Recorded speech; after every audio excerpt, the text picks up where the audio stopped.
सीने में जुनून और आंखों में देशभक्ति की चमक रखता हूँ। दुश्मन की सांसें थम जाए आवाज में इतनी धमक रखता हूँ। एक ऐसे ही शख्सियत से हम आपको आज रूबरू कराने जा रहे हैं जिन्होंने अपनी जिंदगी के 18 साल देशभक्ति में लगा दिए और आज 18 साल बाद भी पूरे जुनून के साथ हमारे देश के नौजवानों को देश सेवा के लिए प्रेरित कर रहे हैं। तो आज हम मिलने वाले हैं गौरव कुमार पवार जी से। भारत माता की जय!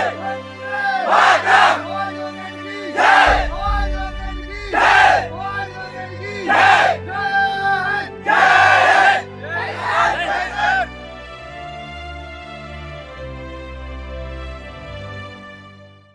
सो फाइनली गौरव भैया आप आ चुके हैं एआरडी पॉडकास्ट पे, तो कैसा लग रहा है, मतलब मिलके कैसा लग रहा है?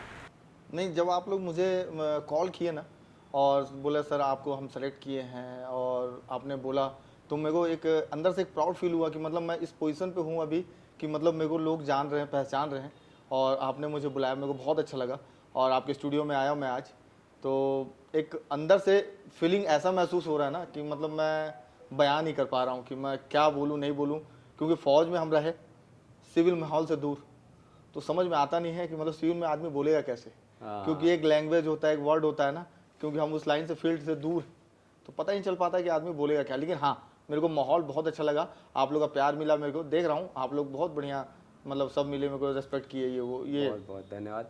और बात ये है कि मुझे भी ऐसा लगा कि जैसे हम लोग सोच रहे थे कि 15 तारीख इंडिपेंडेंस डे जैसे कि आज है जी, हम सोचे थे कि यार इस दिन लॉन्चिंग हो, तो हम लोग ये खोज रहे थे, ढूंढ रहे थे कि ऐसा कोई व्यक्ति मिले। और फिर मेरी अंकित से बात हुई, आप तो जानते हैं, अंकित से बात हुई और अंकित से बात होने के बाद हम लोग को फिर पता चला कि आपके बारे में क्या आप करते हैं, सारा चीज़ डिफेंस एकेडमी के बारे में आपके बहुत कुछ समझ आया। तो लगा कि यार आपको एक बार हम अप्रोच करते हैं। और आपकी काइंडनेस बहुत अच्छी लगी मेरे को कि आप वहाँ पे हम लोग जब गए आपने बहुत रिस्पेक्ट दिया और सारा कंफर्टेबल जोन में हमको ला के सारा शूट करने दिया, बहुत ही अच्छा लगा। तो आगे चलते हैं और मैं आपकी कहानी पर पहले आना चाहूँगा। जी बिल्कुल। कि ये जो आर्मी में आना, मतलब ये बहुत बड़ी बात होती है, ये ऐसा डिसीजन होता है ना लाइफ का कि इसमें बहुत सारा सेक्रीफाइस लगता है, मतलब अपने आप में जूझना होता है काइंड ऑफ। तो इसमें आपने मतलब आया कैसे, वो फर्स्ट थिंकिंग क्या था ये आर्मी को लेके, कहाँ से आइडिया है कि मेरे को यही करना है? सर मैं एक्चुअली बताऊंगा आपको कि मेरा आर्मी का पहले से कोई टारगेट नहीं था। मेरे फादर एक्चुअली क्या है, थोड़ा सा भिलाई स्टील प्लांट का नाम सुने होंगे आप। हाँ। तो भिलाई स्टील प्लांट में फादर मेरे HSL डिपार्टमेंट में थे। अच्छा। Hindustan steel construction limited. तो भिलाई स्टील प्लांट में एक BSP है, एक HSCL है। तो मेरे फादर HSL में थे, तो HSL कंडीशन बहुत ज़्यादा डाउन थी। अच्छा। तो मेरे फादर को ना सैलरी सर 6, 7, 8 महीने में एक बार मिलता था। अच्छा। और एक्चुअली हम लोग बिहार से बिलोंग करते हैं। अच्छा। तो हम लोग यहाँ पर रह रहे थे, मतलब फादर को क्वार्टर मिला हुआ तो उसमें रह रहे थे। तो यहाँ तो हमको पानी से लेकर नमक तक सब खरीद के खाना है, और फादर का जो सैलरी था वो कम था, और उसमें भी क्या 6, 7, 8 महीने मिलता था। और घर का बड़ा मैं, एक्चुअली मेरे से बड़ी बहन है, उसके बाद मैं था। तो मैं उसी समय से जूझना शुरू कर दिया फादर के साथ। देखता था कंडीशन फादर का कि मतलब यार सुबह ड्यूटी आते हैं, शाम को आ रहे हैं और पूरे टाइम प्रेशर में रहते हैं। फिर हम लोगों ने कह दिया कि कॉपी चाहिए पापा, स्कूल में ये मांगे हैं। तो फादर एक मतलब जो खुशी होती थी ना कि यार देना है, उस टाइप से नहीं, बोला कितना पेज का चाहिए, 100 पेज या 200 पेज। अच्छा। तो उस टाइप से ना थोड़ा सा मेरे को लगता था शुरू से ही। तो मेरे को लगता था कि मैं टाइम से बड़ा होकर के कुछ ना कुछ शुरू सेटल हो जाऊँ, अपना कुछ करूँ, करना पड़ेगा। हाँ, कि घर की कंडीशन को सुधारूँ। तो उसके बाद फिर मैं 10th किया। बहुत गरीबी मेरा जीवन बीता है। मैंने फटे हुए पैंट पहन के स्कूल भी गया हूँ, और जो पीछे पैंट पे पेंदी लगे होते हैं लोगों, मतलब शायद नए लोग नहीं जान रहे होंगे, लेकिन पुराने लोग समझते होंगे, पैंट फट जाती थी, उसके ऊपर एक कपड़ा लगा के सिल दिया जाता था। हाँ, तो वो पेंदी लगा करके मैं स्कूल जाता था, और शर्ट्स को मैं खींच के पीछे से रखता था ताकि कोई मेरी पेंदी को देखे ना, क्योंकि मैं इतना अफोर्ड नहीं कर पाता था कि भाई मैं नया पैंट हर साल ले सकूँ। अच्छा। तो उस कंडीशन से मैं जूझ रहा था, और मेरे को शर्म नहीं आता था। क्यों शर्म नहीं आता था? क्योंकि भाई मेरे घर की कंडीशन ऐसी है, मैं दूसरों को देखकर क्यों चलूंगा, मैं अपनी कंडीशन खुद सुधारूंगा पहले, मैं ये सोचता था। सही बात। तो और हमारे घर में एक साइकिल था टोटल, एक फादर के पास, एक हमारे घर पे, मतलब मेरे पास। तो उसमें क्या होता था, बहन को पहले छोड़ता था मैं स्कूल, और उसके बाद मैं अपना स्कूल जाता था। फिर वहाँ से मेरी छुट्टी होती थी, फिर वहाँ से भाग करके लोग अपना एंजॉय करते थे। छुट्टी होने के बाद कोई इससे मिल रहा है, कोई उससे मिल रहा है, लेकिन क्या मैं उस एंजॉय को छोड़ करके फिर उसके बाद पहले बहन को लेने के लिए आता था, अच्छा बहन के पास आता था, फिर बहन मेरा वेट करती रहती थी, फिर बहन को अपने साइकिल में बैठाता था, फिर हम दोनों भाई बहन घर जाते थे। ठीक। तो मेरा लाइफ थोड़ा सा सारा मतलब क्या बोलूँ, मतलब काफ़ी डिफिकल्ट भी था। उसके बाद 10th क्रॉस किया। 10th के बाद मैं सोचा कि भिलाई स्टील प्लांट में एक ही ऑप्शन दिख रहा था यहाँ, भिलाई स्टील प्लांट। मेरे सामने मेरे को कुछ नहीं पता था, आर्मी, बीएसएफ, नेवी, इसके बारे में कोई नॉलेज भी नहीं था उतना भी है। तो भिलाई स्टील प्लांट का एक टारगेट बना लिया कि यार पापा इसी में जाते हैं, मैं भी यार बीएसपी ज्वाइन अच्छा करूँगा। अच्छा तो सर मैं 10th के बाद तुरंत ITI किया। अच्छा अच्छा अच्छा ITI किया। ITI करने के बाद उसके बाद मैं रिलायंस में जॉब लगा मेरा, नेहरू नगर में रिलायंस आई थी, उस समय जॉब लगा सर, हाँ अप्रेंटिसशिप करने के चक्कर में। तो उससे पहले फिर मेरे को प्लांट से भी कॉल आ गया अप्रेंटिसशिप के लिए। ठीक, तो ठीक, प्लांट में मैं सर उस समय शायद 98 की बात है, तो 98 में मैं 48 या 50 रुपए की दिहाड़ी पे पर डे बाप रे ठेकेदारी के अंदर काम किया। ओके ओके ओके और उसके बाद फिर मैं इसमें आया सर रिलायंस में। तो रिलायंस में मेरी फर्स्ट सैलरी जो थी 3900 रुपया मंथली थी। अच्छा अच्छा तो मेरे को खुशी सा महसूस हुआ, लेकिन प्राइवेट तो प्राइवेट सर, हाँ। और मैं घर को खुश नहीं कर पा रहा था। उस चक्कर में थोड़ा सा फिर मेरे को एक दिखाई दिया कि डिफेंस लाइन है, ऊपर से मैं जनरल वाला हूँ, हाँ कोटा है नहीं थोड़ा मेरे। दिक्कत होता है इसमें। हाँ, तो कोटा नहीं था मेरे पास। हाँ हाँ हाँ तो जनरल वाला था, तो मेरे पास लगा कि नहीं यार कुछ बचा नहीं है, एक कैप बेल्ट की नौकरी डिफेंस लाइन या पुलिस बीएसएफ जिससे। तो मैं वहाँ जॉब भी कर रहा था सर, उसके बाद फिर मैं फिजिकल भी कर रहा था। अच्छा साथ में दोनों करता। मॉर्निंग में फिजिकल करता था, उसके बाद फटाफट आता था, तैयार होता था, फिर हड़बड़ में खाना नाश्ता करता था, फिर ड्यूटी आता था, ड्यूटी से आता था, फिर थोड़ा सा जिस दिन थका नहीं रहा थोड़ा, तो उस दिन फिजिकल में जाता था वर्कआउट करने, और थका रहता था मैं आकर के घर में सोया था। मेरे को दिन दुनिया से कोई मतलब नहीं, मैं घर के उलझनों में हमेशा उलझा रहा, हाँ। एकदम उलझा रहा सर, समय ही नहीं मिल पाया। समय नहीं मिल पाया मेरे को सर। और मतलब दोस्त यार मेरे काफ़ी मतलब जो ठीक ठाक थे, बोलते भी थे, उस समय फ़ोन का समय नहीं था। हाँ। लोग आ जाते थे, और भाई मेरे पास साइकिल, लोग गाड़ी, उस टाइम क्या TFR लूना वगैरह चलती थी। हाँ समझ और उसके बाद फिर लोगों ने फिर एक्टिवा वगैरह लेना शुरू किया, मतलब इस टाइप से। और हम वही थे थोड़े से डाउन, तो अपने दोस्तों के पास भी मेरे को जाने में थोड़ा सा शर्म होता था कि यार मैं उसकी गाड़ी में बार बार जाऊँगा, गलती से वो बोल दिया पेट्रोल डलवाना है 10 रुपये दे, तो मैं 10 रुपये कहाँ से लाऊंगा। हाँ तो थोड़ा सा ना मैं हिचकिचाता भी था उनके साथ घूमने में। तो मेरे को लगा कि यार ये ज्वाइन करना मेरे को बहुत ज़रूरी है घर कंडीशन सुधारने के लिए।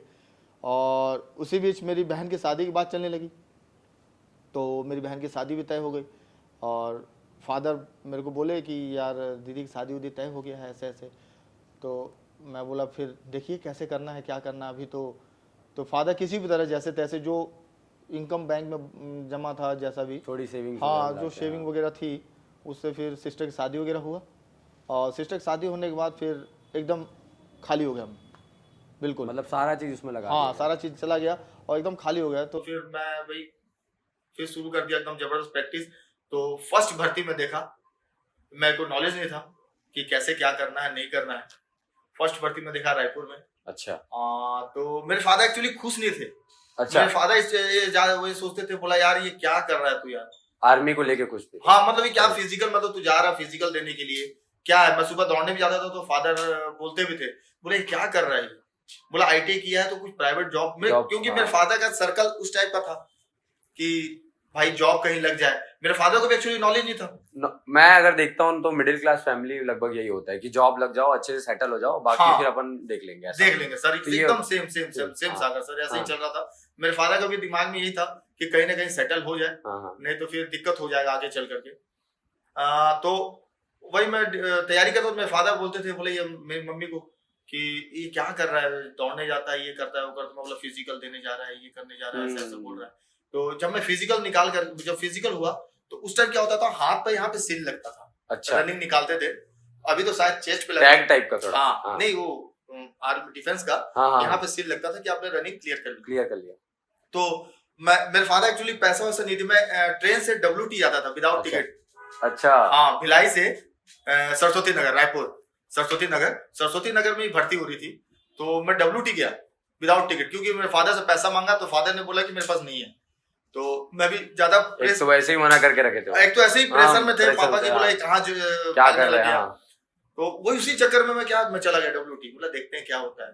WT गया तो फर्स्ट भर्ती मेरी मैं अचीव कर गया, मतलब सील लग गया। तो बहुत बड़ी बात हो गया। तो हाँ, मैं बहुत खुश हुआ। और ऐसा फिर तुरंत वहाँ पे डॉक्यूमेंट वेरिफिकेशन हुआ, डॉक्यूमेंट वेरिफिकेशन भी क्लियर हो गया मेरा। अरे जबरदस्त। हाँ, उसके बाद फिर मेडिकल हुआ सर, मेडिकल भी क्लियर कर दिया। अरे। मैं बहुत खुश हुआ। मैं मतलब अपनी खुशी का उस समय इजहार किससे करूँ, क्या करूँ, क्योंकि समझ मेरे गया। साथ कोई नहीं था वहां पे। तो मैं किसी भी तरह उस टाइम फोन का सुविधा भी नहीं था हाँ, कि मम्मी को फोन करूँ या पापा को फोन करूँ। पापा मैं फिजिकल निकाल लिया और इतने तारीख को मेरा रिटर्न है इस टाइप से। तो मैं आया घर पे एकदम खुशी खुशी। मेरे फादर उस दिन मेरे को मारे बहुत, अरे क्योंकि मैं मॉर्निंग से निकला हुआ था और शाम तक घर नहीं पहुंचा। अरे तो पापा सोचे कि कहीं ये आवारागर्दी नए दूसरे लड़कों के अच्छा साथ अच्छा अच्छा, है ना, कुछ गलत रास्ते पे हाँ। चला गया। तो उस दिन मेरे फादर मेरे को मारे बहुत। मैं घर में जैसे एंट्री किया, गेट पे ही पकड़ा गया मैं। तो मेरे फादर उस दिन अच्छी हजी मेरे धुलाई किए। तो उनका फर्ज बनता था कि फादर है वो, है ना, कि बेटा मतलब गलत संगत में ऐसे ना बोला भी गया है कि यहाँ भारत देश में हर पिता पिता की किस्म का पिता होता है, ऐसा बोले। जी जी बिल्कुल ये बोला बिल्कुल। वही उसी किस्म में मेरे फादर थे। हाँ आते ही पहले तो हाँ। स्वागत किए। स्वागत करने के बाद मेरे को लेकिन उसका फील नहीं हुआ। अरे ठीक है यार, कोई बात नहीं, चलता है ये। पापा है यार, मारे हो रहे कोई बात नहीं यार। सुबह का ऐसा। माहौल तो बढ़िया था। हाँ, मेरा पूरा मतलब अंदर से एकदम प्राउड फील कर रहा था कि मैं कैसे बोलूं। उसके बाद मैं सीधा मारपीट होने के बाद मम्मी मेरे को ले गई अंदर, बोला कहाँ चला गया तू, बताया क्यों नहीं। फिर मम्मी को मैं दिखाया। उस टाइम मैं उसको बहुत बचा के रखा था पसीने से, ताकि वो धुले ना। मम्मी को मैं प्रूफ हो सके। हाँ, प्रूफ हो सके। मम्मी को मैं दिखाया, मम्मी मैं रनिंग नहीं, मम्मी को भी नहीं मालूम रनिंग क्या निकाल लिया। अच्छा अच्छा अच्छा, उनको तो आइडिया ही नहीं था ना। उनको आइडिया नहीं था कि मम्मी मैं रनिंग निकाल लिया और मेरा मेडिकल हो गया और ये मतलब डॉक्यूमेंट वेरिफिकेशन हो गया और मेरा रिटर्न एग्जाम है, उसके बाद मैं आर्मी ज्वाइन कर लूंगा। तो उनको भी नहीं पता था कुछ इसके बारे में। तो मैं बताया तो मम्मी आकर के पापा को बोली ऐसे ऐसे कर लिया। तो पापा थोड़े पढ़े लिखे थे। हाँ, तो पापा को समझ में आया, अरे थोड़ा नॉलेज, लड़का तो दंगल जीत लिया हाँ, मैं तो गलत ठोक दिया। तो पापा फिर बोला कहाँ है, बुलाओ उसको। मतलब एक जैसे मैं इस आवाज में बोल रहा हूँ, कहाँ है, बुलाओ उसको। तो मैं गया भाई, बोला हाँ। तो बोला ऐसे ऐसे ये है। तो फिर मेरे फादर क्या उस समय रिटर्न का पता किया दुकान में कि रिटर्न के लिए कौन सी बुक अच्छी। तो मेरे फादर ने टोटल 21 रुपए का वो बुक ला करके दिया मुझे रिटर्न की तैयारी के लिए। आज भी मुझे याद है वो। तो 21 रुपए का बुक ला के दिया। तो मैं उसको पढ़ा और पढ़ने के बाद मैं रिटर्न दिया। रिटर्न भी अचीव कर गया सर। बहुत जबरदस्त, बहुत उसके बाद फिर सिलसिला शुरू हो गया मेरा आर्मी लाइफ का। तो काफ़ी यहाँ तक तो आपकी जर्नी बहुत ज़्यादा मतलब स्ट्रगल भरी रही, मगर अब आप आर्मी में लग चुके थे। तो मैं जानना चाहूँगा पहले कि जो पहली पोस्टिंग हुई जी, सब ट्रेनिंग पीरियड चला होगा कुछ, तो उसका एक्सपीरियंस कैसा रहा आपका ट्रेनिंग को लेकर? ना सर, ट्रेनिंग को तो मैं अनजान था बिल्कुल। अच्छा, है ना, ट्रेनिंग में होगा क्या, मैं कुछ नहीं। और मैं गया वहाँ पे, तो सबसे पहले वहाँ पे गया तो मैं डॉक्यूमेंट अपना सबमिट किया। रिपोर्ट सेंटर होता है एक, रिपोर्ट सेंटर में अपने डॉक्यूमेंट सबमिट किया। डॉक्यूमेंट सबमिट करने के बाद मुझे भेज दिया गया, बोला कि यार इसको उस कंपनी में ले जाओ। अच्छा, तो मेरे को कंपनी बोला, ये कौन सी कंपनी? तो मैं एक्चुअली मैं ये सोचा था जैसे फैक्ट्री में कंपनी होती है ना, तो मैं बोला यार यहाँ भी काम हम कराएंगे क्या? अच्छा, तो मतलब इस टाइप से कुछ सोच रहा था, मतलब कोई कंपनी वंपनी। मेरे को लगता है यार पता नहीं कौन सी कंपनी क्या है। तो बोला इसको इको कंपनी में भेजो। अच्छा, तो मैं बोला यार इको कंपनी कहाँ पे है? तो वहीं पे काफ़ी लोग बैठे हुए थे जो ट्रेनिंग कर रहे थे पहले से बच्चे। अच्छा, तो रिपोर्ट सेंटर में बैठे हुए थे। मैं बोला भाई इको कंपनी कहाँ है? तो उसमें से एक बंदा, वो होशियार, क्या पूछ रहा है तू पहले बैठ जा, डॉक्यूमेंट जमा कर ले और बैठ जा, मैं बताऊंगा तेरे को कहाँ जाना है, इतना चटकी मत दिखा। अच्छा, तो मैं चुपचाप बैठ गया, है ना। तो अब बैठा तो उसके बाद मेरे को भूख तो बहुत तेज लग रहा था और खाने का टाइम भी हो रहा था, 12 बज रहा था। हाँ। तो मैं बोला यार भूख भी लग रहा है, मैं बोलूँगा तो गाली भी खाऊंगा, क्योंकि मैं पहली बार, मुझे मालूम नहीं। तो मैं ये सोच रहा था यार भूख भी लग रहा है, चलो ठीक है कोई बात नहीं यार, बाहर निकल के समोसा खा ले। मुझे क्या पता था वो जेल है, एक बार एंट्री कर गया तो बेटा अब उसके बाद ही निकलना है। अच्छा, मुझे मालूम नहीं था उसके बारे में कुछ, मेरे को कुछ नॉलेज ही नहीं था। मतलब वहाँ से बाहर फिर परमिशन से ही होएगा? हाँ। अच्छा, हाँ। तो मैं बोला चलो ठीक है समोसा वोसा खा लेंगे यार, बाकी फौज में आए हैं तो रात को तो खाना मिलेगा, दिन को किसी भी तरह मैनेज कर लेंगे। तो मैं बोला सर, तो बोला ठीक है तू ऐसा कर, थाली उठा और खाना खा ले। अच्छा, ऐसे बोले। तो मैं बोला खाना खा ले यार, मेरे दिल की बात पहुंच गई यार इस तक। तो मैं थाली उठाया तो मेरे को किसी बंदे ने बताया वो लंगर है उधर। अच्छा, उधर चले जाना।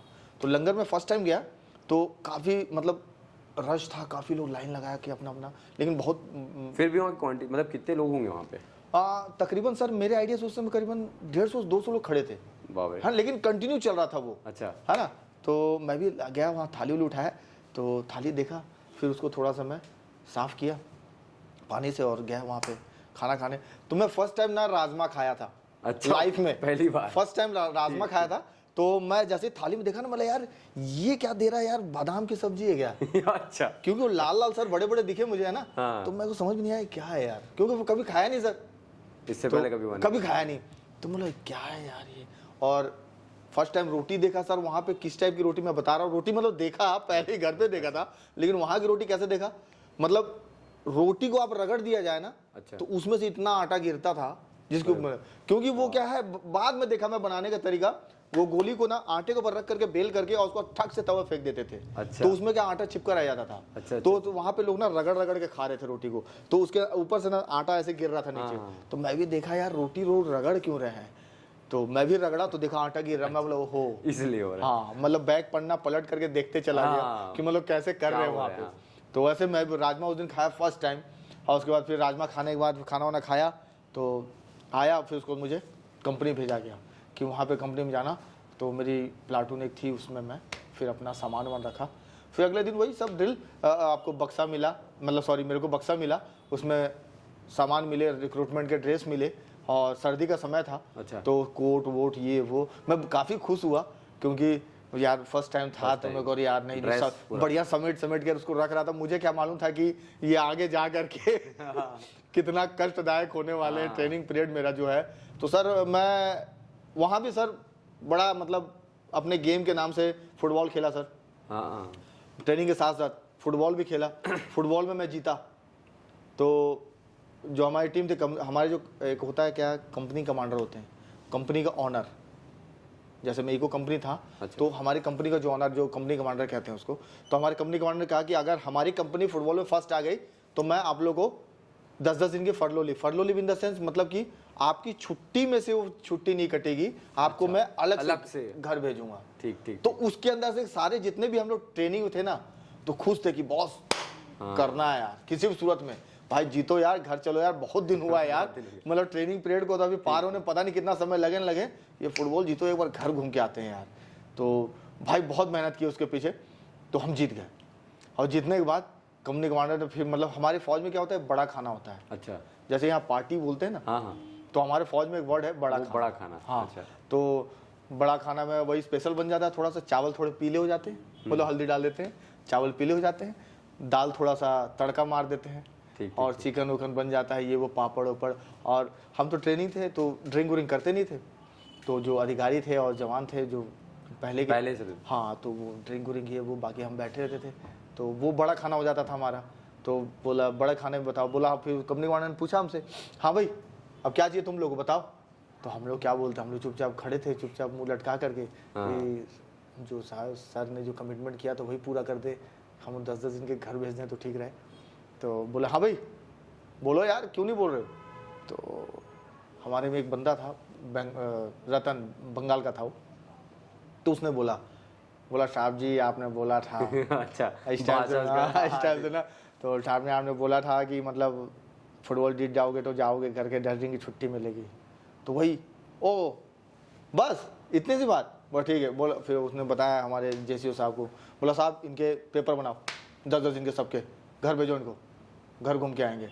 ओ भाई मैं घर आया, जो फील हुआ सर, मैं थोड़ा हाँ मतलब लगा रिलैक्स मिला यार, कि मतलब यार मैं फुटबॉल जीता, घर आया, और घर आया तो मम्मी अलग रोना शुरू कर दी, क्योंकि सर मेरे गाल बिल्कुल धंस गए थे, ऐसे चिपक गए थे अच्छा। ट्रेनिंग के टाइम पे, और बिल्कुल वीक हो गया था। तो घर वाले देखे मेरे को काफ़ी मतलब रोने गाने, मत जा। मैंने बोला भाई नहीं गया तो भाई कुछ नहीं कर पाऊंगा आगे, मेरे को जाना जरूरी है। अब शुरुआत किए तो खत्म करेंगे। बिल्कुल। तो अब सर वो ट्रेनिंग पीरियड मेरा हमारी इन्फेंट्री में, मैं एक्चुअली इन्फेंट्री राजपूत ग्रुप से हूँ, राजपूत रेजिमेंट से। अच्छा। तो इन्फेंट्री ग्रुप को एक बेनिफिट ये दिया गया है कि आप 14 साल 56 दिन के बाद घर जा सकते हैं। मतलब क्या, इन्फेंट्री का मतलब होता है ट्रूप्स लड़ाई करना, मतलब पैदल सेना जो है सामने फ्रंट में लड़ना। अच्छा। तो हमारे क्या सर पूरी पैदल चल चल के हालत ख़राब हो जाती थी, तो मतलब कहीं भी जाना है तो पैदल मूव करना है, अपना वेट लेकर के, प्लस अपना सामान लेकर के, प्लस अपना पर्सनल वेपन, उसके गोलीज जो आप लोग राउंड सुने होंगे, राउंड, तो गोलीज वगैरह पाउच में डाल करके अपना मूव कर रहे हैं, वही मतलब निकल रहे हैं। तो मतलब एक आदमी क्या होता है इतने दिनों में, क्या एक गाड़ी कंडम हो जाती है। सही बात है ना। तो यार हम भी तो बंदे हैं, इंसान हैं, कहाँ कंडम नहीं होंगे। तो गवर्नमेंट ने कुछ सोच करके रखा था कि भैया 14 साल 56 दिन में वो घर जा सकते हो तो जाने देना है, नहीं तो निपट जाएंगे बेचारे ये। तो भाई उस हिसाब से हम लोग को किया गया था। तो मैं सर 18 साल 1 महीना नौकरी किया। अच्छा, ऐसी कोई घटना है आपके उस दौरान जब आप सर्विस पे थे जी। जो याद है आपको, जो ऐसी घटना जो थोड़ा सा लगा क्रिटिकल है थोड़ा, ये जिसको हम याद रखे हैं अभी तक, ऐसा कुछ घटना? सर घटनाएं तो एक्चुअली बहुत हुई सर। अच्छा, उसमें से अगर कोई बताना चाहे। सर एक घटना सर एक लास्ट टाइम का है जो मतलब जहन से उतरता नहीं है। अच्छा। वो सर एक्चुअली मैं उस टाइम में तंगधार में था। अच्छा। तंगधार आपका कश्मीर में पड़ता है। ठीक। पाकिस्तान बिल्कुल हमारे से टच अच्छा, है ना, लगा हुआ था। हाँ एकदम लगा हुआ सर। तंगधार में था। तो आपने शायद नाम सुना होगा साधना टॉप, नहीं सुना? साधना टॉप में आइडिया नहीं है। तो वहाँ पे मैं उसका बताता हूँ आपको, एक छोटा सा मतलब वो साधना टॉप इसलिए उसका नाम पड़ा था कि हमारी फिल्म इंडस्ट्री की हीरोइन थी साधना। हाँ हाँ हाँ हाँ, है ना, वो पता है। और वो उसका फेमस था साधना कट बाल का। हाँ। इसलिए उसका नाम साधना, एक्चुअली उसका नाम साधना नहीं था, उसका मतलब कट के कारण उसको साधना कट बोला जाता था, तो साधना नाम रख दिए। तो वो एक्चुअली पहली बार उस पहाड़ी पे गई थी, इसलिए उसका नाम ऐसा कुछ? हाँ इसलिए उसका ठीक, नाम ठीक, साधना टॉप पड़ा। ठीक। तो साधना टॉप हाइट पे बहुत ज्यादा है, तो उससे थोड़ा डाउन में पाकिस्तान का मतलब इलाका आता है तंगधार। हमारा तंगधार था, अब उनका कुछ और था नाम। तो वहाँ पे मैं पोस्टेड था लास्ट टाइम जब मैं पेंशन लिख दिया था, और मैं सेना में नायक था। दो फीती नायक था मैं। तो ऐसा हुआ सर कि हमारे कंपनी कमांडर थे एक, तो उन्होंने बोला यार गौरव लास्ट टाइम यार घर जाने से पहले एक ऑपरेशन करके चले जाओ। ठीक। तो ऑपरेशन मतलब एरिया सर्च करना, ये वो इस टाइप से। ओके। तो रूटीन ड्यूटी। तो मैं बोला हाँ ठीक है सर, कोई नहीं। तो सर मैं सोचा कि जाऊँ, फिर ना मेरा नाम उन्होंने कैंसिल कर दिया, बोला नहीं यार ये नहीं, रहने दो यार इसको। तो नाइट में मेरी ड्यूटी थी मेरे पोस्ट पे, और वहाँ पे केलोमोर माइन लगा हुआ है सर चारों तरफ। अच्छा। अगर कहीं भी हरकत कुछ होगा तो माइन ब्लास्ट हो जाएगा। तो मैं सर वो बॉर्डर के एकदम नज़दीक जा करके ना मतलब हथियार लेकर ड्यूटी को ऐसे सर्च करके ऐसे निकल रहा था, और इतने में कुछ मेरे से मिस्टेक हुआ, मुझे आइडिया नहीं पता चला, और सर माइंड ब्लास्ट हो गया। और माइंड ब्लास्ट हुआ तो सर मैं बहुत बैक हुआ, और बैक होने के बाद मेरे दोनों कान से ब्लड आ गया। बाप रे। हाँ, तो मुझे क्या सुनाई नहीं दे रहा था मुझे कुछ। एक कान में ट्यूनिंग बज रही थी, कंटिन्यू टी करके एक ट्यूनिंग बज रही थी बस, मुझे कुछ नहीं पता। और ऐसा लगा किसी ने मतलब आरटी सेलिंग कर दी, मतलब किसी ने फायर खोला है ऐसा लगा। मतलब हमारी पूरी टीम अलर्ट हो गई, क्या हुआ करके फायरिंग आया। लेकिन मुझे कुछ नहीं पता, मैं एकदम सन्नाटे में, मेरा हथियार कहाँ पे है मुझे नहीं पता, मैं एकदम सन्नाटे में पड़ा हूँ ऐसे करके। फिर मुझे वहाँ पे फिर तुरंत वहाँ मैसेज पास किया गया कि ऐसे ऐसे नायक गौरव को इंजरी हो गया, ये है वो है। तो मुझे फटाफट उठा करके हॉस्पिटल ले गया। तो मैं सर उस टाइम थोड़ा सा कोमा टाइप में हो गया था, तो मुझे पता ही था कि क्या हो रहा है नहीं हो रहा है इस टाइप से, और हॉस्पिटलाइज हो गया सर मैं, और मुझे कुछ नहीं पता था। फिर डॉक्टर मेरे को चेकअप कर रहे हैं, तो डॉक्टर को भी नहीं पता चल रहा है कि उसको हुआ क्या है। काफ़ी मतलब मशक्कत करने के बाद उनको पता चला कि एक्चुअली क्या, जो मेरे माइंड का जो नस था ना सर, अच्छा। वो पूरा हिल गया था, जिसका ऑपरेशन भी नहीं हो सकता था। अरे। और मैं दोनों कान से बहरा हो गया था। तो डॉक्टर ने बोला कि ये कभी नहीं सुन सकता। Oh my God. हाँ, तो डॉक्टर ने मुझे डिसेबल कर दिया। तो मैं काफ़ी निराश हुआ। क्यों? एक्चुअल मैं जो आपको इससे पहले कुछ बोल रहा था कि मेरा सपना साकार नहीं हुआ। अच्छा। तो मैं जो सपने को बोल रहा था सर, मैं फौज की नौकरी छोड़ करके इसलिए आ रहा था ताकि मैं यहाँ पर पुलिस ज्वाइन कर सकूँ, ओके। अपने परिवार के बीच रहूँगा अब करके, ओके। है ना। तो मैं डिसेबल्ड हो गया सर, मेडिकल अनफिट हो गया। फिर हाँ, फिर तो तो फिर मेरे लिए तो मुश्किल हो गया। अब सर मैं बड़ा दुखी हो गया, मतलब मैं अरे यार ये क्या हो गया, मतलब ऐसे कैसे हो गया। तो मैं हॉस्पिटल में बहुत दिन पड़ा रहा सर। उसके बाद फिर डॉक्टर ने मतलब कान के दोनों मशीन लगा दिए। ओके। हाँ, और सर मेरे को 2 महीने के लिए घर भेज दिए वहाँ से कि जाओ आप रिलैक्स होकर के आओ, थोड़ा सा ये वो अपने आप को संभालो। तो मैं घर आया सर, घर में आया तो घर में अलग मम्मी पापा का प्रेशर कि ये क्या हो गया ऐसे वैसे टाइम पे ऐसे। तो फिर उसके बाद सर मेरे फादर और मदर दोनों कहीं, जहाँ कोई बता रहा है यहाँ इलाज कराना, यहाँ इलाज कराना, यहाँ इलाज कराना, वो बोलते हैं ना मरता क्या ना करता। हाँ सर बिल्कुल। तो उसी चीज़ में मेरा पूरा परिवार लगा रहा सर। जैसे आपने बता दिया कि आप अपने बच्चे को वहाँ लेके जाइए, हाँ। तो वहाँ चले गए आयुर्वेदिक के पास लेके, ऐसे करते करते फिर सर पता नहीं कहाँ का दवाई सूट कर रही है सर मुझे, जो थोड़ा ट्यूनिंग सुनाई देने लग गया। तो अब मैं आपके सामने सर देखो मतलब बढ़िया ये सुन रहा हूँ। अब हर चीज़ हाँ सुनाई देती है। बढ़िया, हाँ सर, मतलब अब काफ़ी बेटर है। बहुत बेटर है सर। अब तो पहले से ठीक लगता है कि हाँ क्लियर सुनाई देता है। तो अगर मैं ओवरऑल आपको पूछूं एक बार, जो आपका अभी तक का सफ़र रहा था जितना जी, भी जी, सर्विस को मिला के जी, इंक्लूडिंग, जी। तो उसका अगर मैं एक्सपीरियंस पूछूं कि 3 ऐसी क्या चीज़ें हैं जो आपने सीखी वहाँ से, जो अपन सिखा सकते हैं बाकी जो हमारे व्यूअर्स देख रहे होंगे जी उनको, ऐसी क्या 3 चीज़ें हैं जो आप बताना चाहेंगे कि वहाँ से जो आप लेकर के आए? सर देखिए, फौज का मतलब होता है डिसिप्लिन। ठीक। फौज का मतलब ही डिसिप्लिन है। बंदा डिसिप्लिन में रहता है, डिसिप्लिन सीखता है। जैसे सर एक बीच में कहावत है ना, I talk English, I walk English, I dance English, है ना। तो सर फौज का मतलब ही पूरा डिसिप्लिन है सर, कि मतलब आप एक चीज वहां जा करके, एक बात कहा गया है सर, अगर घर का बिगड़ा हुआ बच्चा घर में नहीं सुधर रहा है, अगर फौज में भर्ती हो गया सुधर जाएगा। और अगर फौज से बिगड़ गया वो तो सिविल में कोई नहीं सुधार सकता सर उसको, ये भी है। अच्छा। सिविल में उसको कोई नहीं सुधार सकता। फौज से बिगड़ गया जो बच्चा, डिसिप्लिन तोड़ करके वो थोड़ा सा 3-5 कर रहा है, तो सिविल में भी नहीं सुधर सकता। मतलब सबसे कठिन अगर मैं मानूं तो वो मान के चलो आप। हाँ फौज। बहुत है सर, खासतौर पे इन्फेंट्री। मैं और फोर्स की नहीं बात करूंगा क्योंकि हमारा जीवन बड़ा कष्टदायक है सर। और हम आरआर वगैरह भी जाते हैं, फ्रंट पे रहते हैं परमानेंट। मतलब एक डर खत्म हो जाता है सर कि सामने वाला यार उसके पास भी मौत बंदूक को लेके घूम रहे हैं। बस सर, सामने वाले के पास भी बंदूक है, हमारे पास भी बंदूक है। अगर हम थोड़ा लेट किया तो वो मार देगा, अगर उसने लेट किया तो हम मार देंगे, डायरेक्ट सीधा सीधा। सीधा सीधा। ठीक ठीक ठीक ठीक। और बड़ा मजा है सर। ऐसा नहीं है कि मतलब अभी नई युवा जो है ना सर, वो घबराती है। अरे यार देखो आजकल रील्स वगैरह, और आप देख ही रहोगे सर, है ना, यूट्यूब में, इंस्टाग्राम में काफी जो युवा आगे बढ़ रहे हैं उस चीज में। हाँ। लेकिन उनको देश सेवा के प्रति कोई लगाव नहीं है, बहुत डरते हैं हाँ। कि मतलब नहीं कर सकते हम, और ये है वो। लेकिन जो सर मैं बता रहा हूँ, फौज की नौकरी में जो आनंद है ना सर, सिविल लाइफ में नहीं है।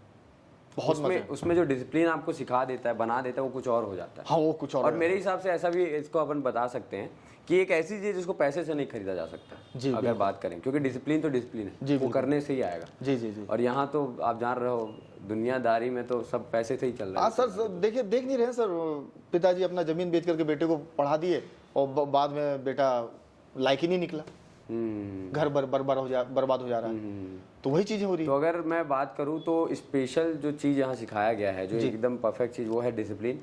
और विदाउट डिसिप्लिन मेरे ख्याल से ज़िंदगी आप उतना अच्छे से नहीं जी सकते, नहीं जी सकते सर, है ना। अभी मैं देख रहा हूँ ट्रेंड में अग्निवीर बड़ा चल रहा है जी। अग्निवीर के बारे में बहुत बातें हो रही है। जी जी। बीच में अपन देखें तो इसके बारे में पता चला बिहार में कुछ चीज़ें घटनाएं घटी और बहुत जगह घटनाएं घट रही है। तो आपका क्या इसमें राय है कि क्या होना चाहिए? हाँ आप पूछे ओपिनियन मेरा सर, तो मैं बताऊंगा कि सर हमारे टाइम पे अग्निवीर आता ना, हाँ तो सर हमारे लिए बहुत बढ़िया रहता। अच्छा, लोग समझ नहीं रहे इस चीज को। 4 साल का जॉब है सर, जो गवर्नमेंट ने बोला है कि 4 साल, लेकिन उसमें भी कंडीशन रखा है, जो उसमें से छांट करके 25% लोगों को परमानेंट करेंगे। अच्छा अच्छा। और उसके बाद क्या है, और जो बचे हुए लोग हैं उनको घर भेज दिया है। सर ये बताइए, 17.5 साल में आप ज्वाइन कर लिए आर्मी को, 4 साल में आपकी उम्र होती है 21.5 साल। 21.5 साल में आपके पास 11 लाख रुपए तो आप गवर्नमेंट रिटायर्ड होंगे, 10,30,000 रुपये जब देगी, और आपको 11 लाख रुपए का पैकेज जो आपकी जॉब में मिलेगा। ये बताइए 4 साल में 21 साल का लड़का 20 से 25 लाख रुपया ले करके आ गया। 21 साल के लड़के देखिए सर, आज मार्केट में आज ऐसे घूम रहे हैं। बात सही है। 21 साल का बच्चा आने के बाद, उसके बाद गवर्नमेंट ने ये भी बोला है कि उनको 10% का आरक्षण मिलेगा पुलिस के लिए। ओके, लेकिन हाँ, लेकिन वो जनता समझ नहीं रही है। भाई आप फिजिकल फिट रहोगे, 4 साल का वर्कआउट करके आओगे, आपके बॉडी में करंट रहेगा, सही बात। आप जंप करोगे यार, जहाँ हाथ लगा तो वहीं जल जाएगा साला, इतना इस टाइप से रहेगा। मैंने कुछ सुना भी है कि कोई एक देश है जहाँ पे लाइक 10th के बाद ही इजराइल है ना जी, वहाँ तो पूरी ट्रेनिंग, और उसमें तो गर्ल्स भी इंक्लूड। हाँ हाँ, वहाँ तो आपको वहाँ पे 2 साल का वर्कआउट करना ही करना है। वहाँ एकदम श्योर है वो। डैम श्योर है कि वहाँ आपको मतलब प्राइवेट जॉब या गवर्नमेंट जॉब कहीं लेना है, उससे पहले आपको इसका सर्टिफिकेट दिखाना है, तो ही आपको दूसरा जॉब लगेगा। अच्छा, तो मुझे एक बात बताइए, जैसे आप लोग ट्रेनिंग कर रहे होगे जी, जब उस दौरान, उस समय मेंटल स्थिति क्या होती थी? मतलब मेंटली कितना स्ट्रांग किया जाता है, कितना टॉर्चर क्या होता है वो आप? सर एक्चुअली हमको सोचने का समय ही नहीं दिया था सर। अच्छा सर, हमारा बॉडी प्रेजेंट रहता था लेकिन माइंड एब्सेंट हो जाता था। क्यों? क्योंकि हमको पूरे टाइम नींद ही आते रहता था, क्योंकि बॉडी को इतना थकाते थे वो हमको इतना मतलब उस माहौल में ढालते थे कि मतलब बंदा किसी भी तरह स्ट्रगल करता रहा और जिसको नौकरी छोड़ना वो छोड़ कर ही चला गया। मतलब निचोड़ दिया जाता। हाँ, हमारे में हम 40 बच्चे ट्रेनिंग के लिए, मतलब मेरी जो प्लाटून जिस कंपनी में गया था मैं 40 बच्चे आए थे, इसमें 4 लोग भाग गए, नहीं किए ट्रेनिंग। वहाँ पे सर पजल करते हैं, हरासमेंट करते हैं, पजल करते हैं। मतलब आप इधर से आए और जैसे ही आप अपने चेयर पे बैठे, सॉरी अपने बेड पे बैठे, उससे पहले कहाँ है, बोला सर यहाँ भी है, चल फटाफट वहाँ जा। मतलब आपको ये लगेगा कि यार मतलब यार क्या है यार, मैं कहाँ फंस गया। लेकिन वो आप फंसे नहीं सर, वो आपको देख रहा है, चेक कर रहा है आप कितने काबिल हैं, आप अपने आप को माहौल में, उस माहौल में ढाल रहे हैं कि नहीं, आप एकदम डिसिप्लिन के पक्के हैं कि नहीं, आप किसी से आर्ग्यूमेंट तो नहीं कर रहे हैं, आप बहस तो नहीं कर रहे हैं कि नहीं मैं अभी क्यों जाऊंगा सर, अभी तो आया हूं मैं। तो अनडिसिप्लिन वो केस बन जाता है। तो फिर उसको डिसिप्लिन सिखाया जाता है कि डिसिप्लिन होता क्या है। तो ये जो आइडिया आया आपका डिफेंस एकेडमी खोलना है, ये कहाँ से आया?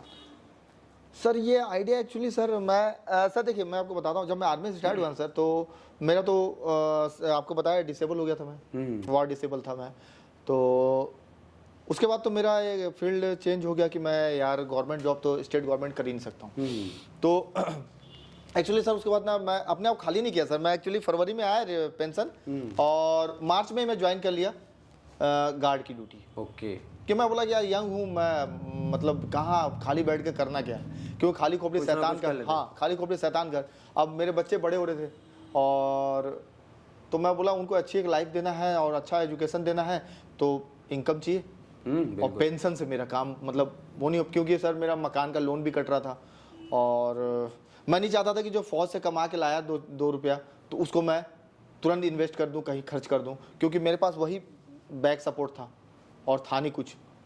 तो सर मैं उसको क्या सर मैं प्राइवेट गार्ड में ज्वाइन कर लिया। तो फर्स्ट में मनापुरम जो गोल्ड लोन होता है उसमें ज्वाइन किया सर। फिर वहाँ से मुझे पता चला कि बैंक में गार्ड की ड्यूटी गनमैन का वो खाली है पोस्ट, तो मुझे बुलाया गया इंटरव्यू के लिए। तो फर्स्ट में सेलेक्ट कर लिया गया, बोला नहीं यार ठीक है बंदा ठीक है, तो आप फिर मेरे पास पर्सनल मेरा वेपन भी है सर।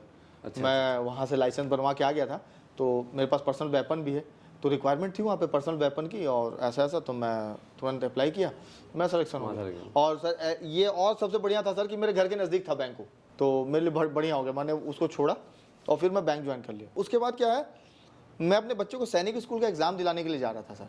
सैनिक स्कूल मतलब अंबिकापुर में होता है एग्ज़ाम। तो एक मेरे को बंदा टकराया ट्रेन में सर, तो उस बंदे से मेरा टकराव हुआ ट्रेन में, और ट्रेन में टकराव हुआ तो उसने बताया सर तो मेरी एक्चुअली मैं DI ड्रिल कोर्स किया हूँ, तो आवाज़ इसलिए मेरी हैवी है, भारी है थोड़ी। तो ड्रिल में क्या होता है, आदमी चिल्लाना पड़ता है, पैर जो राजपथ पे चलते हैं ना, राष्ट्रपति भवन से लेकर के राजपथ पे जो राष्ट्रपति को सल्यूट करते हुए जो परेड निकलती है उसमें मैं चला हुआ हूँ। तो हाँ तो उसमें सर ड्रिल कोर्स जो किया होता बंदा चलता है उसमें, तो उसमें मैं चला था।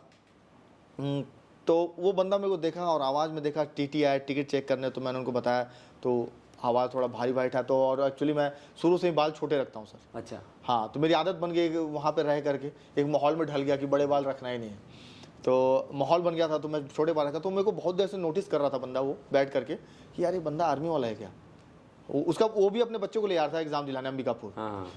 तो दोनों आपस में डिस्कस करने बात किए, तो वो भी आर्मी वाला था, मैं भी आर्मी था, तो बातचीत करते करते पकड़ उनकी एक्चुअली उनकी वाइफ भी थी साथ में, तो बातचीत किए और बातचीत करते करते वो एकेडमी चला रहा था बंदा। अच्छा वो एकेडमी सामने, हाँ सामने वो बंदा एकेडमी चला रहा था। तो उसने मुझे ऑफर किया, बोला सर क्या कर रहे हो, मैं बोला सर ऐसा ऐसा मैं बैंक में हूँ। बोला सर बैंक में आपको जितना सैलरी मिल रहा है मैं दूंगा आपको, आप मेरे एकेडमी में ज्वाइन करो, आपके जैसे ट्रेनर की मुझे ज़रूरत है। तो मैं बोला ठीक है सर, सोचने का मौका दीजिए, पहले बच्चे का एग्ज़ाम हो जाता है, उसके बाद देखते हैं। आप भी रायपुर में, मैं भी भिलाई में हूँ, देखते हैं फिर। तो उसके बाद सर मैं बच्चे का एग्ज़ाम हुआ, तो उसके बाद फिर आ गया। तो उसके बाद एक संपर्क बन गया था सर उनसे फ़ोन से। तो उन्होंने मेरे को बोला सर क्या सोचे आप, क्या सोचे। तो मैं बोला सर एक बार देखूँगा पहले मैं एकेडमीज़ वगैरह कैसा क्या है आपका। तो मैं वहाँ पर गया उनके पास एकेडमीज़ वगैरह देखने के लिए। तो एकेडमीज़ देखा उनका, तो बच्चे उतने ज़्यादा नहीं थे, लेकिन इस बंदे के अंदर ज़्यादा सा वो था, हवा में बात करने वाली बात थी ज़्यादा, मतलब अपने आप को प्राउडी समझता था, घमंडी जिस टाइप से ना, बोला कि मैं हूँ तो कोई नहीं, इस टाइप से ना। तो उसने मुझे, फिर मैं ज्वाइन किया ना जब एकेडमी सर, तो मुझे वो दिखाने लग गया। अच्छा कि मैंने तुमको खरीदा, तुमको हायर किया, तुमको रखा है, मेरे बगैर तुम अधूरे थे। तुम्हारा घर मैं चला रहा हूँ, इस टाइप से। तो थोड़ा सा मेरे को ना अंदर से खटकने लग गया सर, यार ये कैसे बोल रहा है यार ये बंदा, इस टाइप से। तो मैंने सर उससे कन्नी काट दिया कि मैं यार तुम्हारे साथ नहीं रहूँगा, तुम गलत तरीके से गलत वर्ड यूज़ करते हो और थोड़ा सा गलत बिहेव करते हो तुम, मैं तुम्हारे साथ नहीं रहूँगा सर। मैंने छोड़ा और बच्चे सारे उसके बाद जाना बंद कर दिए सर। जब ट्रेनिंग में दम रहेगा तभी तो बच्चे रहेंगे सर, ऑब्वियस ही बात है। तो बच्चे छोड़ दिए। फिर बच्चों ने मुझे बोला सर एकेडमीज आप ओपन करो सर। मैं बोला यार नहीं, मैं एकेडमीज ओपन नहीं करूँगा, क्योंकि भिलाई में हूँ, रायपुर में कहाँ एकेडमी चलाऊँगा, ये है वो है, कैसे करूँगा मैनेज ये वो। तो बच्चों ने काफ़ी मुझे सपोर्ट किया सर। वहाँ पे जितने बच्चे थे 60-65 बच्चे थे उस समय, सब ने मेरे को सपोर्ट किया। बोला नहीं सर आप एकेडमीज खोलो, हम हैं आपके साथ, आपको दिक्कत नहीं आने देंगे। तो काफ़ी दूर दूर के बच्चे थे, ऐसा नहीं कि मतलब लोकल बच्चों की बात कर रहा हूँ, रायगढ़ वगैरह के बच्चे थे, ये उन्होंने बहुत सपोर्ट किया सर मुझे और मेरी एकेडमीज ओपन कराई। मुझे ये भी नहीं पता सर कि हॉस्टल में लूँगा कहाँ। अच्छा, जो वहाँ के लोकल बच्चे उन्होंने मेरे को इतना सपोर्ट किया, बोला सर आप टेंशन मत लो, हम हॉस्टल ढूंढ रहे हैं आपके लिए। तो वहाँ पे ना 4 से 5 एकेडमी सिविलियंस हैं, ओके, जो 8, 9, 10 साल से चला रहे हैं। ठीक है। और उनका सर एक्चुअली पेट और जेब दोनों बढ़ गए हैं, अरे है ना। वो अपना जेब के बटन खोल के रखते हैं, रजिस्ट्रेशन फीस लगेगा इतना, ये लगेगा, ये लगा, ढिमका फलना, मतलब एक बिजनेस बिजनेस, पूरा बिजनेस सर। तो मैंने देखा यार ये बंदा खुद तो सेलेक्ट नहीं हो पाया, दूसरों क्या सेलेक्ट करेगा। तो मैंने इस चीज़ को फिर मैंने ओपन किया, मैंने वहाँ पे ओपन चैलेंज भी किया। आप मेरा यूट्यूब वीडियो में जाकर के देखिएगा, पवार डिफेंस एकेडमी के नाम से यूट्यूब चैनल है मेरा, उसमें देखिएगा तो उसमें आपको क्लियर मैंने बोला है, जितने भी सिविल एकेडमी वाले हैं मैंने सबको गाली दिया है सर, ओपनली गाली दिया है कि भाई ये धंधा बंद करो, जितना ऑथराइज है बच्चों को फीस उतना ही लीजिए। आप क्या रजिस्ट्रेशन फीस लेते हो यार, बहुत गरीब घर के बच्चे। भाई देखिए नेता मंत्री कोई बेटा नहीं जाता फौज में, गरीब घर के बच्चे, किसान के बच्चे जाते हैं फौज में। तो मैंने सर उसको देख करके मैंने एकेडमीज खोला और एकेडमीज खोलने के बाद मैंने रजिस्ट्रेशन फीस नहीं लिया किसी बच्चे से। आज भी आप? आज भी नहीं लेता हूं सर मैं, रजिस्ट्रेशन फीस नहीं लेता हूं सर मैं। जो बच्चे का रहना खाना ट्रेनिंग और पढ़ाई, तकरीबन ट्रेनिंग तो मेरी तकरीबन कुछ हद तक तो फ्री टाइप की हो जाती है, जो जिन्होंने है सर वही लेता हूं। बाकी मैं फीस वगैरह कोई एक्स्ट्रा चार्ज नहीं करता बच्चों के ऊपर। ये बहुत बड़ी बात है। और सर मैंने वहाँ रिजल्ट भी दिया है सर, अभी लेटेस्ट में 15 बच्चे सिलेक्शन हुए मेरे। वाह, बहुत बड़ी बात। 15 बच्चे अभी कोविड के जस्ट बाद सिलेक्शन हुए सर मेरे, और एकेडमीज वाले कोई रिजल्ट नहीं दिए। और मेरे सबसे ज़्यादा अभी तक छत्तीसगढ़ में सबसे ज़्यादा फॉलोअर्स मेरे हैं सर। ज़बरदस्त। यूट्यूब में इतना प्यार दिए हैं सर आप लोग, मतलब बिल्कुल, इतना बिल्कुल, बिल्कुल। सम्मान दिए हैं मुझे। सबसे ज़्यादा फॉलोअर्स है सर, जो 8-8, 9-9, 10-10 साल से चला रहे हैं, उनके 2.3 के, किसी के 4 के, किसी के 1 के भी नहीं हुए अभी तक। और मेरे को 1.5 साल हुआ है मेरी एकेडमीज़ को, 1.5 साल नहीं सॉरी 1 साल 1 महीना हुआ है मेरी एकेडमीज़ को, और मेरे फॉलोअर्स 12 के हैं सर। और हाँ, एक और छोटी सी बात आपसे पूछनी थी। आपने जब बात कर रहे थे आप तब बताया तो मुझे लगा कि पूछ लेना चाहिए। आप बोले कि जब वो पथ पे चलते हैं सैल्यूट करते हुए, जी जी आपने जी, बताया जी। आपने किया हुआ है सर, बहुत उसका- प्राउड फील होता है सर। उसका एक्सपीरियंस कैसा है, मतलब मैं वो जानना चाहता हूँ, क्योंकि मैं जब वो देखता हूँ, लाइक हम लोग जो एक ऑडियंस है जी, जी। वो देखते तो हमको ऐसा फील होता है, मतलब क्या जबरदस्त बात। आपको कैसा फील हुआ था उसमें? सर वो उसमें मेरा सिलेक्शन हुआ ना, वही मेरे लिए बहुत बड़ी बात थी सर, क्योंकि उसमें हर आदमी का सिलेक्शन नहीं होता है। देखिए उसमें सर 144 बच्चे चलते हैं, ओके, कैंडिडेट चलते हैं, तो 14 की फाइल्स होती है, 14 से ये 14 लास्ट तक 144 का फाइल होता है। तो उसमें क्या होता है सर कि देखिए मतलब राष्ट्रपति भवन से लेकर के लाल किला एंड होता है, ओके, 14.5 किलोमीटर का मार्च है सर वो।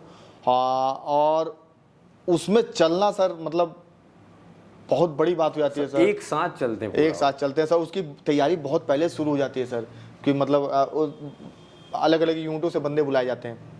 जैसे मैं राजपूत ग्रुप का हूँ, तो राजपूत ग्रुप में जितने बंदे जो अच्छा ड्रिल करते हैं उनको सबको बुलाया जाता है, फिर उनमें सेलेक्ट किया जाता है कि कौन बंदा जा सकता है, कौन बंदा कर सकता है, क्योंकि भाई उसमें चलना भी है, सम्मान भी देना है। और जो एक बोला जाता है सर, जब हमारा परेड कमांडर बोलता है द राजपूत कंजियंट ताइनेब देख, उसके बाद जो प्राउड फील होता है, उसका शॉट जो ऐसे लगता है सर, और हमारा गर्दन ऐसे घूमता है सर उनके तरफ, जो मतलब आप जो बता रहे हो उसमें मेरे को ऐसा मतलब क्या बताऊं। हाँ सर, तो वही चीज़ है सर। और उसके बाद फिर वहाँ से जब गुजरते हैं, और गुजरने के बाद गुरुद्वारा आता है सर एक रास्ते में, वहाँ पे सिख समाज वाले जो इज्जत देते हैं सर, गुरुद्वारा के दोनों तरफ एक कर्टन बंधा होता है पर्दा टाइप का, उसमें फूल्स होते हैं सर। जो भी कंटीजेंट उनके गुरुद्वारे के पास से जाता है वो कर्टन्स को ऐसे खोल करके फूल की बारिश करते हैं। वाह। तो सर एक मतलब जो फूल ऊपर से गिरता है तो एक इतना प्राउड फील होता है सर, मैं कैसे बयां करूं। मतलब मैं देखा हूं और वो सब मेरे जो हमारे राजपूत का जो साफा होता है उसके अंदर ऐसे भर गया था और ऐसे मेरे छाती से ऐसे बह करके नीचे गिर रहा था और मैं उसको एहसास करता हूं तो लगता है कि यार मतलब वो जीवन कोई नहीं जी सकता सर। काफ़ी कुछ जानने मिला, काफ़ी कुछ सीखने मिला है और बहुत सारी चीज़ें। तो लास्ट अपन ये लेते हैं, आप अगर कुछ बताना चाहे कुछ मैसेज तो लास्ट मैसेज दीजिए। और उसी के पहले मैं 2 लाइनें अर्ज करना चाहूँगा एज अ राइटर। जैसे एक सैनिक है जिसकी शादी हुई, नई शादी हुई और वो जाता है मगर आता नहीं, फिर वो फिर तिरंगे में होकर आता है, लिपट कर आता है। तो उसके लिए मैंने कुछ लाइनें लिखी थी। तो लाइनें कुछ इस प्रकार से है कि ए मुसाफिर तू जल्दी आना, ये उसकी वाइफ बोल रही है जिसकी शादी हुई है। तो मैंने लिखा था कि ए मुसाफिर तू जल्दी आना आकर मेरे गले लग जाना, ए मुसाफिर तू जल्दी आना आकर मेरे गले लग जाना, तेरे बिना मेरा मन कहीं लगेगा नहीं, तेरे बिना मेरा मन कहीं लगेगा नहीं, जाते ही हमें तू भूल ना जाना, ए मुसाफिर तू जल्दी आना आकर मेरे गले। क्या बात है सर, बहुत ये मैंने लिखा था। तो लास्ट मैसेज दीजिए और इसके साथ हम ये वीडियो को क्लोज करेंगे। काफ़ी कुछ सीखने मिला आपसे सर। मैं लास्ट मैसेज दूंगा कि आपने पहली बार तो मुझे इतना प्यार दिया यहाँ बुला करके और मैं तहे दिल से पूरी टीम का शुक्रगुजार हूँ।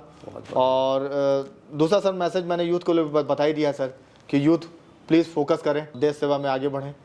और तीसरा मैसेज ये है सर कि जो मैं एकेडमी चला रहा हूँ, जो चैनल है पवार डिफेंस एकेडमी, लोग जाएँ उस चैनल को देखें और उनको सही चीज़ लगे तो मेरे को कॉल करें, ज्वाइन करें और कम खर्च में अपना फ्यूचर ब्राइट करें। आपको 15 अगस्त की बहुत बहुत शुभकामनाएं, क्योंकि ये आर्मी वालों के लिए तो बहुत बड़ी बात होती है 15 अगस्त, जिसको बार बार याद किया जाता है। आपको भी शुभकामनाएं और हमारे दर्शकों को बहुत बहुत शुक्रिया। तो यार इसी के साथ ही वीडियो खत्म करते हैं। अगर ये वीडियो आपको पसंद आया हो तो यार प्लीज़ ढेर सारा प्यार दीजिए, नीचे कमेंट भर दीजिए। आज है 15 अगस्त, आप सभी लोग को शुभकामनाएं 15 अगस्त की। और मिलेंगे नए एपिसोड में नए इंसान के साथ, नए कहानियों के साथ। इसी के साथ मैं चलता अपनी गली, मिलेंगे अगले वीडियो में। जय हिंद, जय भारत।